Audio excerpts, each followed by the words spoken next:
तो स्टार्ट करते हैं हम लोग रेशियो का नेक्स्ट क्लास। ये क्लास नंबर क्या है? ये क्लास नंबर 14 है, 14 क्लास। देखिए इस क्लास में हम लोग ईयर सॉल्व करेंगे 2016 का सम। 2016 का सम में क्या सम है? देखिए 2016 का सम में लिखा है कि from the following statement prepare a projected statement of PL account and a balance sheet without schedule 3। इसमें यहाँ पर सम में होगा विदाउट शेड्यूल 3।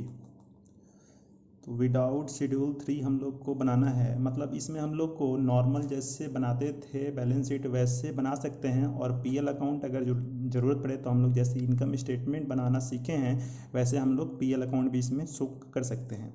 सम में क्या क्या है? देखिए रेट ऑफ जीपी है 25%, और net profit divided by equity capital 10%, stock turnover ratio 5 times है, एवरेज कलेक्शन पीरियड 3 मंथ है, मंथ में है तो ये क्या है? ये एवरेज कलेक्शन पीरियड है। इससे हम लोग को पहले डेटर टर्नओवर रेशियो निकालना होगा।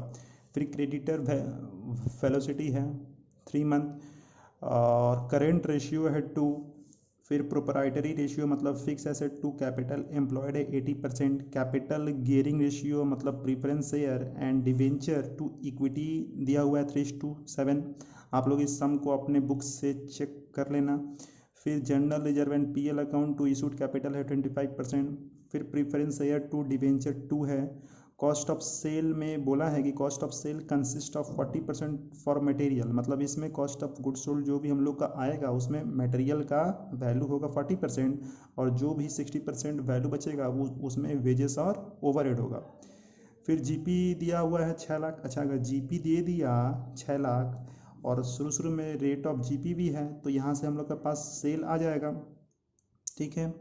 उसके बाद बोला है कि working note should be shown clearly, working note हम लोग को अच्छे से दिखाना होगा। तो देखिए सबसे पहले हम लोग इसमें रेट ऑफ जीपी का यूज कर सकते हैं क्योंकि हम लोग के पास ग्रॉस प्रॉफिट सम में गिवन है। तो सबसे पहले हम लोग रेट ऑफ जीपी का यूज करते हैं।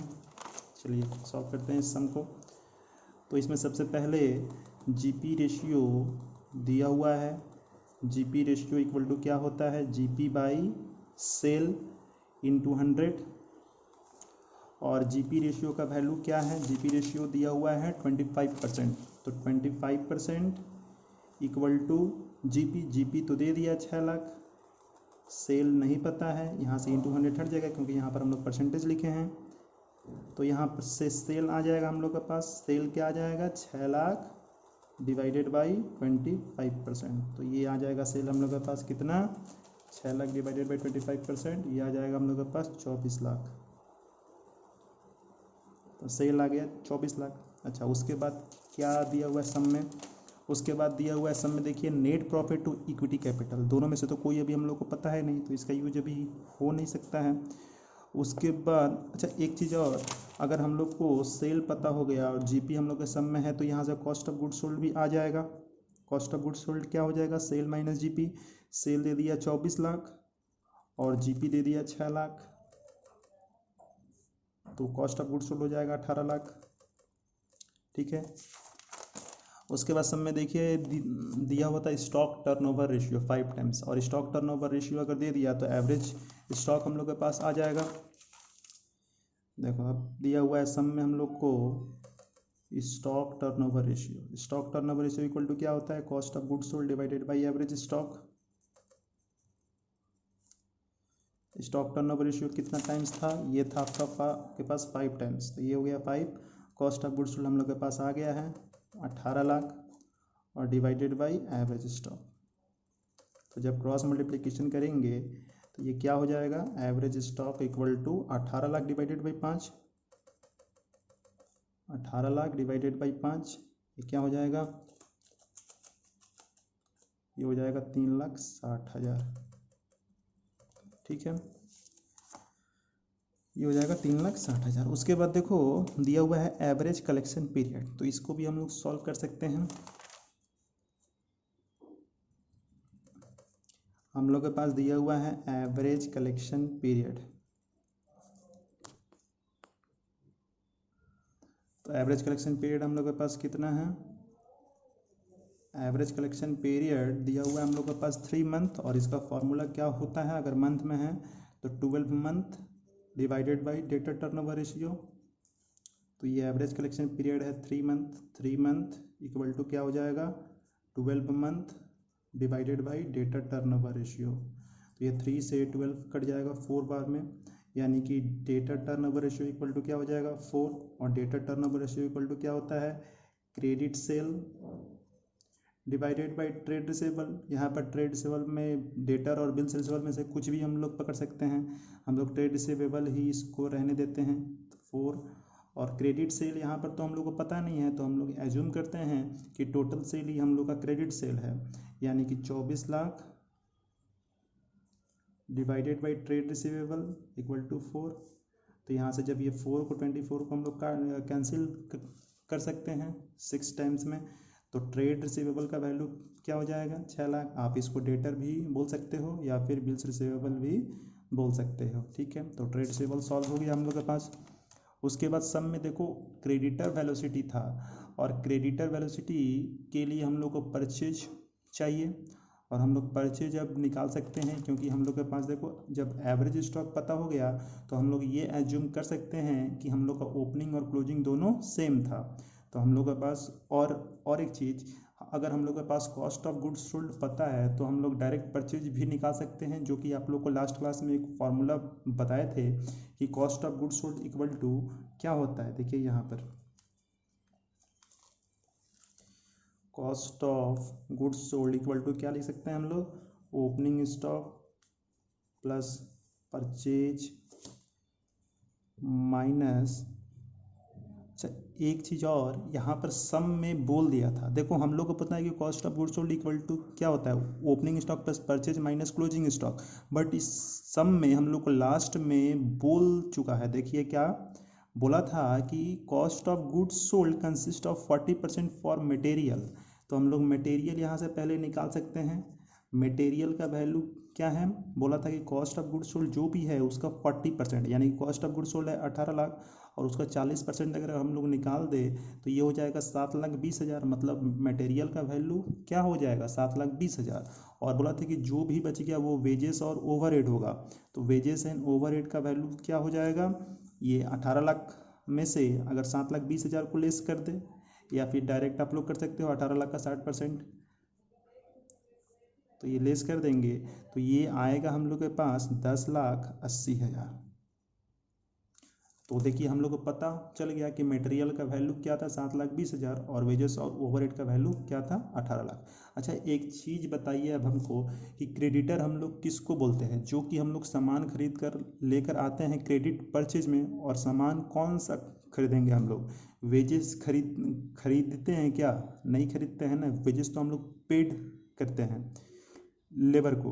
उसके बाद हम लोग खरीदेंगे क्या मटेरियल, यानी कि जो देखिए यहाँ पर सबसे पहले हम लोग क्रेडिटर वेलोसिटी वाला को सॉल्व करते हैं।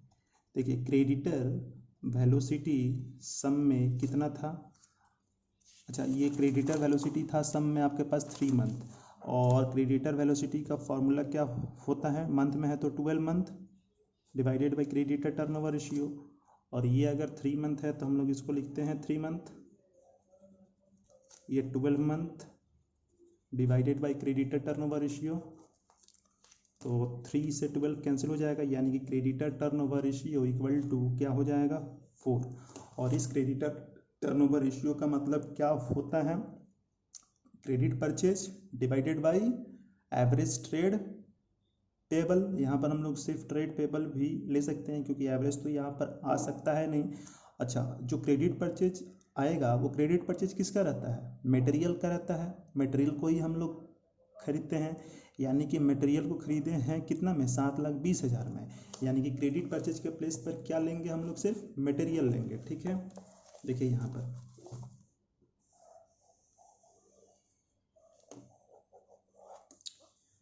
तो हम लोग के पास क्रेडिटर टर्नओवर रेशियो दिया हुआ है 4, और इस क्रेडिटर टर्नओवर रेशियो का मतलब क्या हो जाएगा क्रेडिट परचेज किसका मटेरियल का divided by trade payable equal to 4।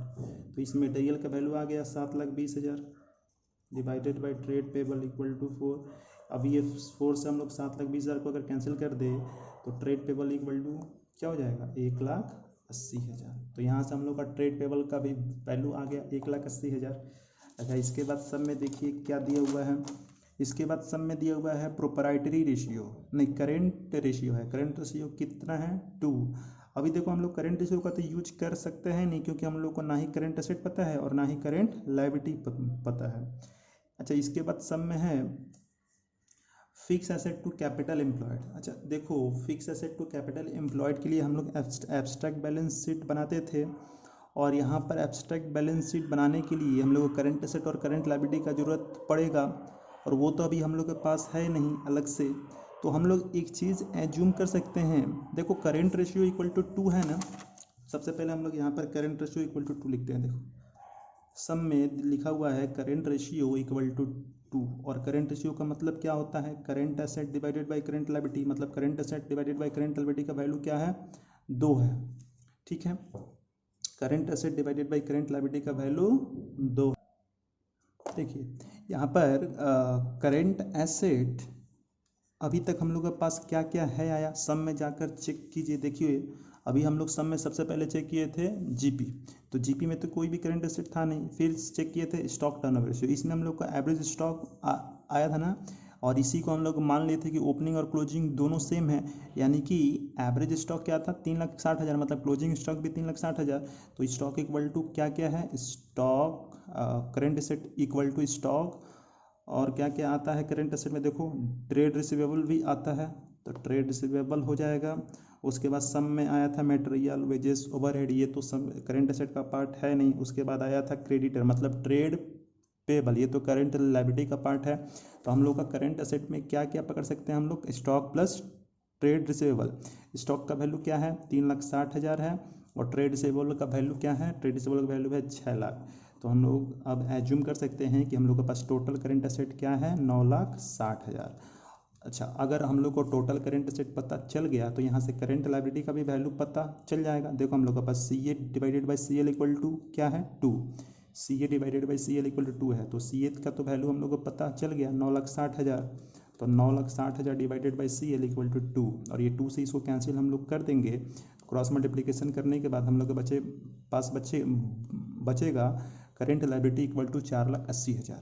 अच्छा एक चीज़ और, हम लोग के पास सबसे पहले करेंट ट्रेड पेबल ऑलरेडी 1,80,000 आ चुका है, और टोटल करेंट लायबिलिटी है 4,80,000। ट्रेड पेबल भी तो करेंट लायबिलिटी होता है, मतलब इस 4,80,000 में से अगर 1,80,000 को लेस कर दे तो वो अदर करेंट लायबिलिटी भी आ जाएगा। ठीक है, देखो ऐसे ये करेंट लायबिलिटी के प्लेस पर हम लोग क्या ले सकते हैं, पहले से हम लोग के पास ट्रेड पेबल है प्लस अदर करेंट लायबिलिटी कर सकते हैं। अदर करेंट लायबिलिटी क्या हो, ये हो जाएगा 4,80,000, और इसमें से ट्रेड पेबल हम लोग को पता है 1,80,000 plus other current liability equal to 4,80,000। तो इस 4,80,000 में से अगर 1,80,000 को लेस कर दे तो अदर करेंट लायबिलिटी आ जाएगा, तो ये हो जाएगा 3 लाख। ठीक है, यानी कि अदर करेंट लायबिलिटी हम लोग को पता चल गया 3 लाख। तो हम लोग को टोटल अब देख सकते हो आप लोग कि टोटल करेंट एसेट हम लोग को पता चल गया 9,60,000, और टोटल करेंट लायबिलिटी हम लोग को पता चल गया 4,80,000। तो हम लोग वो प्रोपराइटरी रेशियो वाला जो रेशियो है उसको हम लोग सॉल्व कर सकते हैं। उसमें क्या बोला था प्रोपराइटरी रेशियो में कि fix asset divided by capital employed, fix asset divided by capital employed equal to क्या था 80% था।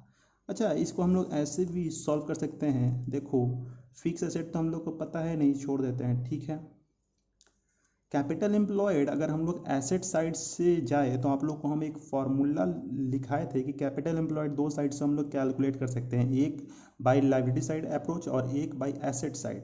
तो एसेट साइड वाला फार्मूला में जाकर देखिएगा तो हम लिखाए होंगे fix asset plus current asset minus current liability. तो कैपिटल एम्प्लॉयड के प्लेस पर हम लोग इसको भी लिख सकते हैं fix asset plus current asset minus current liability equal to 80%।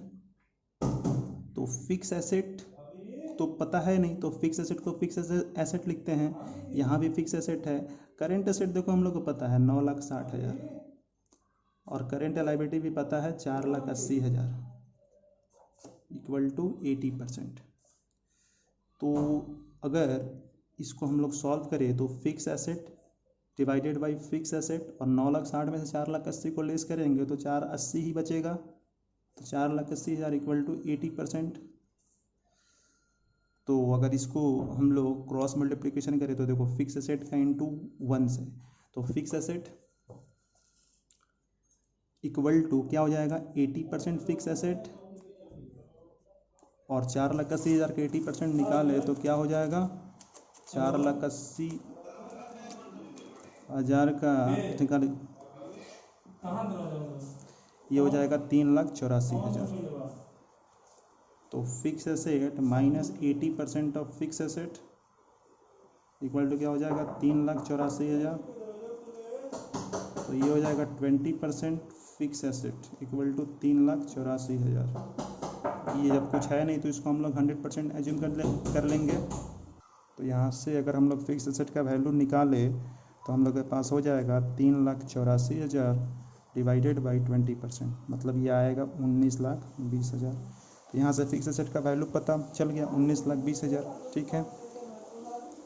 अच्छा, इसके बाद सम में देखो क्या है। इसके बाद सम में दिया हुआ है कैपिटल गियरिंग रेशियो, और कैपिटल गियरिंग रेशियो में क्या दिया हुआ है preference share and debenture to equity कितना है 3/7 है। अच्छा, एक चीज़ और, ये देखो ये जो कैपिटल एम्प्लॉयड है इसको तो हम लोग एसेट साइड से जान लिए, अगर इसको हम लोग लायबिलिटी साइड से जाने तो इसमें क्या क्या आ सकता है। देखो अगर हम लोग यहाँ पर लिखे कि capital employed equal to liability side वाला, तो इसमें क्या क्या आ जाएगा equity share capital, equity share plus preference share capital plus debenture आ जाएगा, और अगर कुछ रिजर्व एंड सरप्लस है तो ये भी आ जाएगा, और माइनस फिक्टिशियस एसेट। हम क्या बताए थे कि करेंट लायबिलिटी को छोड़कर जो भी लायबिलिटी साइड में आता है वो सारा कैपिटल एम्प्लॉयड का पार्ट होता है। तो यहाँ पर अब हम लोग को कैपिटल एम्प्लॉयड भी तो पता चल गया है। फिक्स एसेट अगर हम लोग का 19,20,000 है तो हम लोग के पास कैपिटल एम्प्लॉयड भी आ जाएगा। देखो यहाँ से अगर हम लोग फिक्स एसेट के प्लेस पर लिख दे 19,20,000, चाहे ऐसे भी हम लोग निकाल सकते हैं। देखो हम लोग के पास करंट एसेट का वैल्यू पता था, करंट लायबिलिटी का वैल्यू पता था, और फिक्स एसेट का भी वैल्यू अभी पता चल गया। तो 19,20,000 प्लस 9,60,000 माइनस 4,80,000 कैपिटल एम्प्लॉयड का भी वैल्यू आ जाएगा, यानी कि ये 19,20,000 प्लस 9,60,000 और माइनस 4,80,000, ये आएगा आपका 24 लाख। तो कैपिटल एम्प्लॉयड के प्लेस पर हम लोग लिख सकते हैं 24 लाख। कैपिटल एम्प्लॉयड के प्लेस पर लिख दिए 24 लाख, यानी कि 24 लाख इक्वल टू क्या हो जाएगा इक्विटी शेयर कैपिटल शॉर्ट में लिख देते हैं, plus reserve and surplus plus preference share capital और प्लस डिवेंचर। ठीक है। अब इसके बाद सम में देखिए हम लोग के पास दिया हुआ था कि सम में दिया हुआ था हम लोग के पास कि preference share and debenture to equity, preference share and debenture to equity कितना था, ये था 3:7। तो हम लोग इसका यूज कर सकते हैं। देखिए हम लोग का रेशियो में क्या दिया हुआ था, ये हो जाएगा रेशियो नंबर 7। इसमें लिखा था प्रीफरेंस शेयर एंड डिवेंचर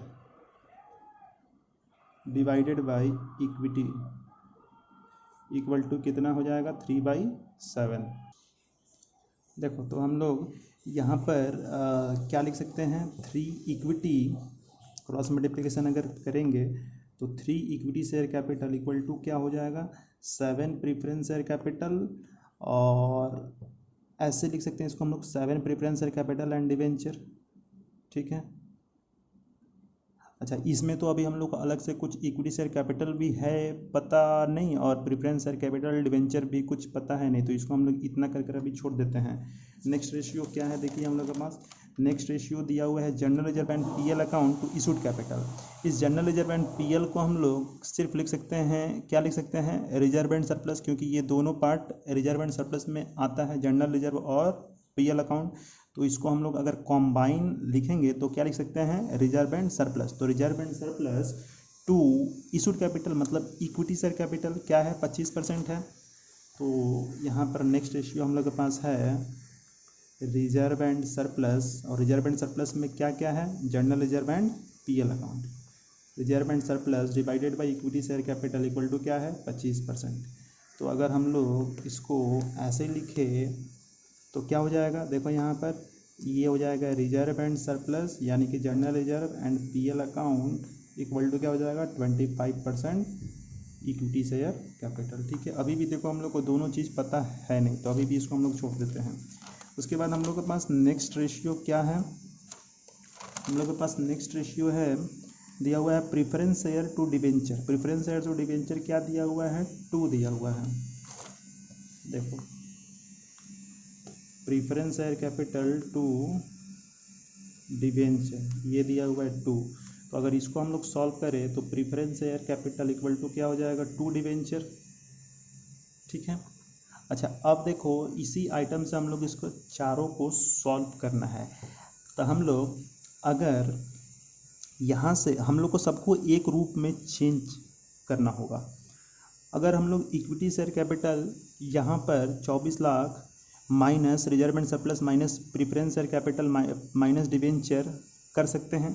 ठीक है, तो और रिजर्व एंड सरप्लस का भी वैल्यू दे दिया है। देखो इधर में 25% ऑफ इक्विटी शेयर कैपिटल, तो रिजर्व एंड सरप्लस के प्लेस पर हम लोग क्या ले लेंगे 25% ऑफ इक्विटी शेयर कैपिटल। देखो कैसे हम लोग सॉल्व करते हैं। हम लोग के पास एक रेशियो है जिसमें दिया हुआ है 24 लाख, तो 24 लाख लिखे equal to equity share capital, और इक्विटी शेयर कैपिटल के प्लेस पर देखो इक्विटी शेयर कैपिटल को इक्विटी शेयर कैपिटल लिखते हैं। ठीक है, इक्विटी शेयर कैपिटल को इक्विटी शेयर कैपिटल लिखते हैं।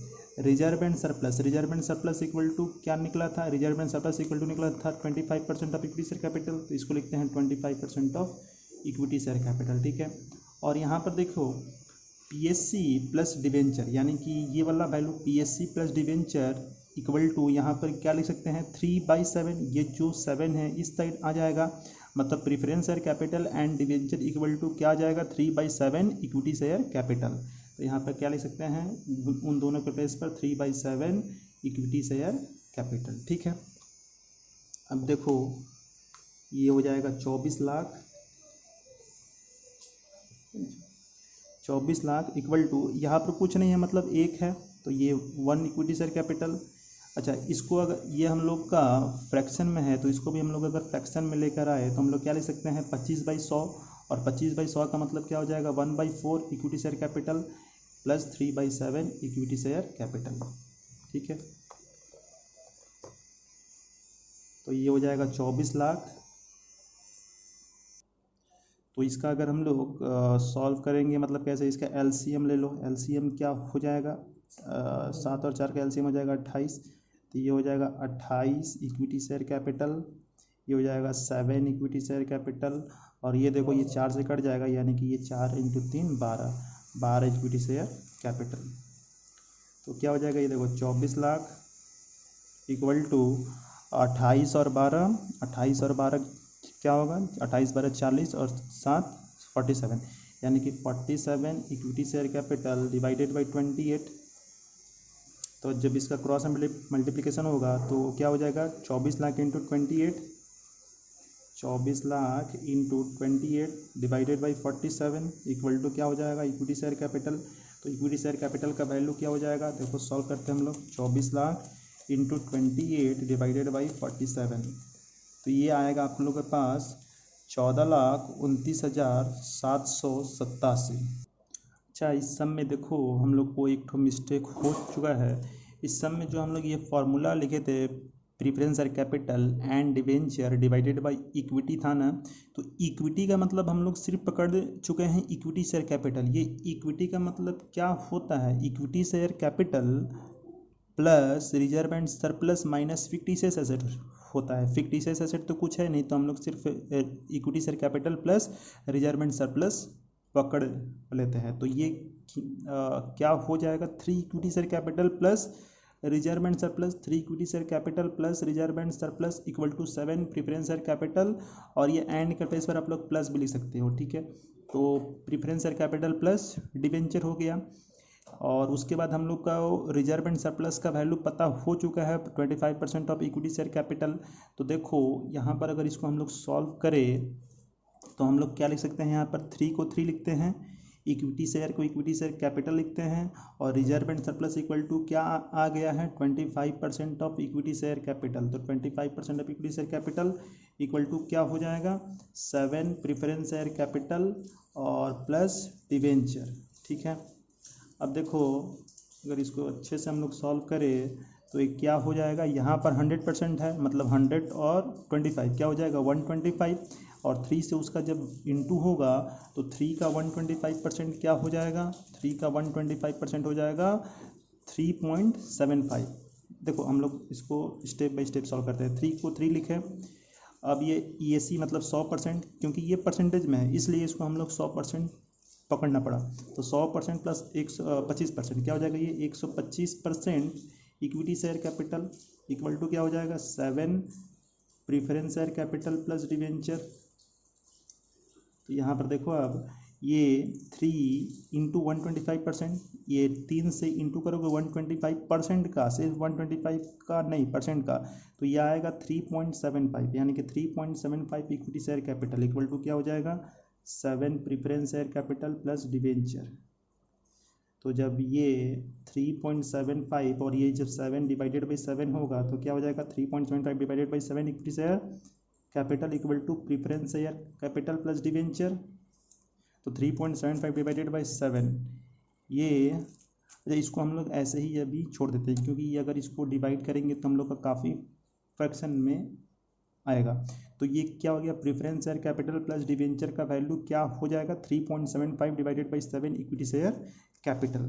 तो यहाँ पर देखो अब 24 लाख को 24 लाख लिखे हैं, ये जो 24 लाख था इसको हम लोग 24 लाख लिखे हैं, फिर इक्विटी शेयर कैपिटल को इक्विटी शेयर कैपिटल लिखे हैं, reserve and surplus equal to था 25% ऑफ इक्विटी शेयर कैपिटल, तो इसके प्लेस पर 25% ऑफ इक्विटी शेयर कैपिटल लिखे हैं, और ये जो प्रीफरेंस शेयर प्लस डिवेंचर है इसका वैल्यू क्या है, इसका वैल्यू है आया 3.75 डिवाइडेड बाई 7। तो यहाँ पर लिख देते हैं 3.75 divided by 7 equity share capital. ठीक है, तो 3.75 divided by 7 equity share capital, यानी कि ये देखो अब 7 से 28 4 बार में कट गया, तो 4 का इंटू होगा 3.75 से, यानी कि 3.75 इंटू 4 ये हो जाएगा 15, तो 15 इक्विटी शेयर कैपिटल। अब ये देखो 28 और 7 35, 35 और 15 50, तो इसका वैल्यू क्या हो जाएगा 50 इक्विटी शेयर कैपिटल। तो यहाँ भी हो जाएगा 50, और जब इसको हम लोग सॉल्व करेंगे तो 24 लाख इंटू 28 डिवाइडेड बाई 50, तो ये आएगा equity share capital equal to 13,44,000। अच्छा, अब देखो अगर इक्विटी शेयर कैपिटल पता चल गया तो हम लोग को रिजर्व एंड सरप्लस भी पता चल सकता है, और प्रीफरेंस शेयर प्लस डिवेंचर भी पता चल सकता है। तो सबसे पहले हम लोग रिजर्व एंड सरप्लस निकाल लेते हैं। Therefore reserve and surplus equal to क्या हो जाएगा 25% ऑफ इक्विटी शेयर कैपिटल था, तो 25% ऑफ इक्विटी शेयर कैपिटल का वैल्यू आ गया 13,44,000। तो 13,44,000 यानी कि 13,44,000 का 25% क्या हो जाएगा, ये हो जाएगा 3,36,000। 3,36,000 आ गया reserve and surplus.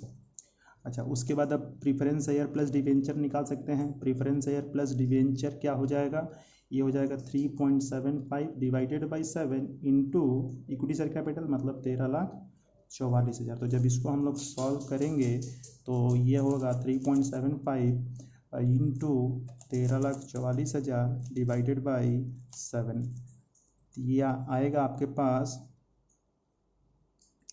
3.75 into 13,44,000, 3.75 into 13,44,000 divided by 7, तो ये आएगा आपके पास 7,20,000। ठीक है, तो preference share capital plus debenture आ गया 7,20,000। और एक चीज़ हम लोग को देखो इस सम में preference share capital equal to था 2 डिवेंचर, तो प्रीफरेंस शेयर कैपिटल के प्लेस पर हम लोग क्या ले सकते हैं 2 डिवेंचर और प्लस डिवेंचर इक्वल टू क्या हो जाएगा 7,20,000। तो ये हो जाएगा 3 डिवेंचर, यानी कि 3 डिवेंचर इक्वल टू क्या हो गया 7,20,000। तो जब 3 से इसको हम लोग काटेंगे तो ये हो जाएगा 2,40,000, मतलब डिवेंचर का वैल्यू पता चल गया। डिवेंचर का वैल्यू क्या हो जाएगा 2,40,000। जब डिवेंचर पता चल गया तो प्रीफरेंस शेयर कैपिटल भी पता चल जाएगा। प्रीफरेंस शेयर कैपिटल था 2 डिवेंचर, तो 2 इंटू 2,40,000 मतलब ये हो जाएगा 4,80,000।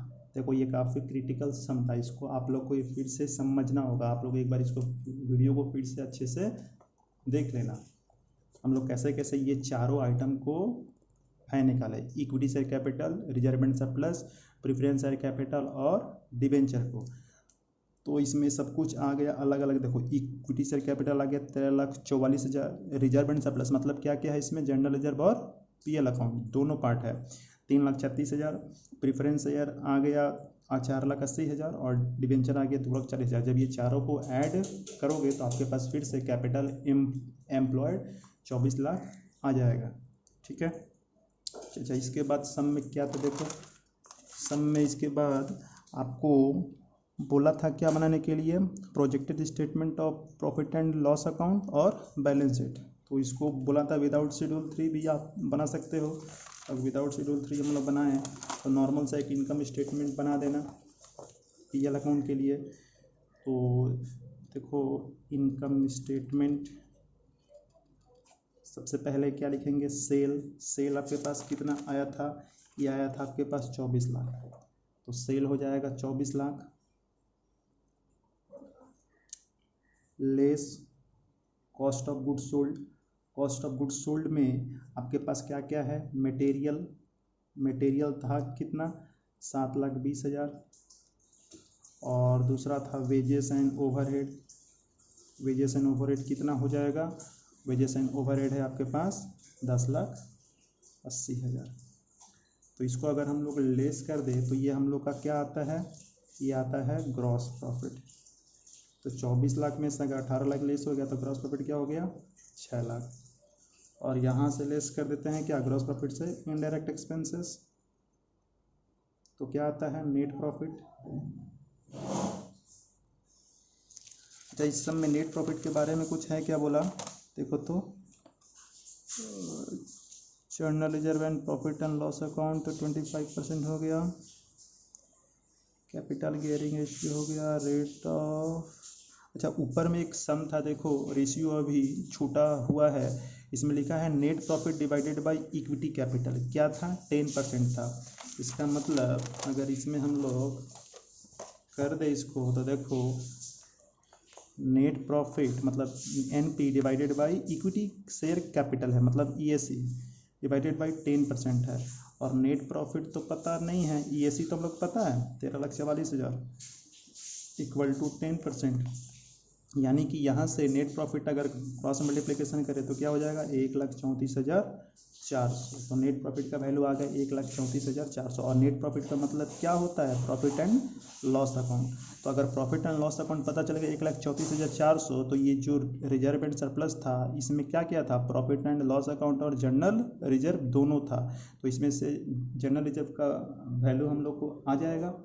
ठीक है, जनरल रिजर्व का वैल्यू क्या हो जाएगा, देखो ये रिजर्व एंड सरप्लस टोटल है कितना 3,36,000 और रिजर्व एंड सरप्लस में क्या क्या आता है, जनरल रिजर्व और पीएल अकाउंट। पीएल का मतलब क्या, नेट प्रॉफिट इक्वल टू 3,36,000। तो जनरल रिजर्व तो नहीं पता है, पीएल अकाउंट तो पता है 1,34,400 इक्वल टू 3,36,000। तो जनरल रिजर्व इक्वल टू क्या हो जाएगा 3,36,000 माइनस 1,34,400। तो ये क्या हो जाएगा, देखो 3,36,000 माइनस 1,34,400, ये आएगा 2,01,600। तो जनरल रिजर्व का भी वैल्यू आ गया ये। अब देखो हम लोग यहाँ पर इनकम स्टेटमेंट बना देते हैं। तो नेट प्रॉफिट हम लोग को पता चल गया 1,34,400। तो ये जो इनडायरेक्ट एक्सपेंसेस क्या निकल जाएगा, बैलेंसिंग फिगर निकल जाएगा। 6 लाख में से 1,34,400 को लेस कर देंगे तो ये आएगा 4,65,600। तो ये हो जाएगा 4,65,600। तो ये हो जाएगा इनडायरेक्ट एक्सपेंसेस। अब हम लोग को बैलेंस शीट बनाना है। बैलेंस शीट भी शेड्यूल 3 से बोला है नहीं, तो हम लोग नॉर्मल सा बैलेंस शीट बना देते हैं।